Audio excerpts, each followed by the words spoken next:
আসসালামু আলাইকুম। আজকের রেসিপিতে থাকছে চেরির স্বাদে মজাদার একটা প্লেন কেক। এই কেকটা দেখতেই শুধু চমৎকার নয়, এটা খেতেও অসম্ভব মজার আর নরম তুলতুলে একটা কেক। কেক তৈরির জন্য আমি এই বাটিতে 100 গ্রাম বাটার নিয়ে নিলাম। আর এই বাটারটা কিন্তু অনেকক্ষণ আগেই আমি ফ্রিজ থেকে নামিয়ে রেখেছিলাম। এতে করে বাটারটা কিন্তু একদম রুম টেম্পারেচারে হয়ে গেছে আর বাটারটা কিন্তু নরম। এখন হাফ কাপ চিনি দিয়ে প্রথমেই ইলেকট্রিক বিটার চালাতে যাবেন না, এতে করে চিনিটা কিন্তু ছড়িয়ে ছিটিয়ে যাবে। তাই চিনির সঙ্গে বাটারটা প্রথমে একটু মিশিয়ে নিয়ে তারপর বিটারটা অন করতে হবে। বিটার দিয়ে কিছুক্ষণ বাটারটা বিট করতে করতে দেখবেন যে বাটারের রঙটা সাদা হয়ে যাবে। যখনই বাটারের রং সাদা হয়ে যাবে তখন এর মধ্যে ডিম দিয়ে দিতে হবে। এখানে আমি রুম টেম্পারেচারে থাকা 2টা ডিম একটা একটা করে মিশিয়ে দিলাম।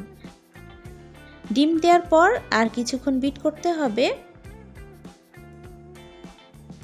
বিট করতে করতে যখন বুঝতে পারবেন চিনিটা সম্পূর্ণ গলে গেছে, তখন এর মধ্যে আমি মেজারমেন্ট কাপের 1 কাপ ময়দা দিলাম, বেকিং পাউডার 1 চা চামচ, বেকিং সোডা হাফ চা চামচ আর লবণ দিলাম 1/4 চা চামচ। এখন এই শুকনো উপকরণগুলো আমি চেলে এই বাটারের সঙ্গে মিশিয়ে নিব।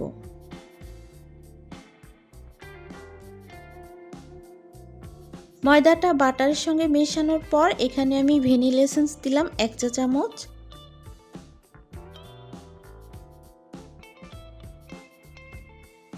ভ্যানিলা এসেন্স মেশানোর পর এখন এখানে আমি দিয়ে দিলাম 100 গ্রাম চেরি। চেরিগুলো ছোট টুকরা করে কেটে নিতে হবে আর চেরিটা ভালো মতো মেশাতে হবে যেন কেকের সব জায়গাতেই চেরিটা থাকে। চেরি মেশানোর পর আমি একটা মোল্ডে কেকের ব্যাটারটা ঢেলে নিলাম আর এই কেকটাকে এখন আমি প্রিহিটেড ওভেনে বেক করতে দিব 160 ডিগ্রিতে 30 থেকে 35 মিনিটের জন্য। তবে কারো কারো ওভেনে এর চেয়ে সময়টা একটু কম বেশি লাগতে পারে, এটা ওভেনের উপর নির্ভর করে। কেকটা আমি ওভেন থেকে নামিয়ে নিয়েছি এবং সম্পূর্ণ ঠান্ডা করেই এখন মোল্ড থেকে তুলে নিচ্ছি।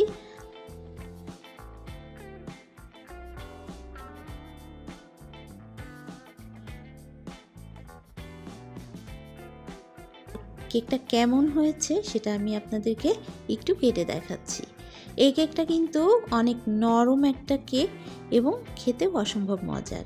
তাই আশা করছি আপনারা বাসাতে অবশ্যই একদিন ট্রাই করবেন। আর পরবর্তী রেসিপি দেখার আমন্ত্রণ জানিয়ে আজকের মতো বিদায় নিচ্ছি। সবাই ভালো থাকবেন, সুস্থ থাকবেন। আল্লাহ হাফেজ।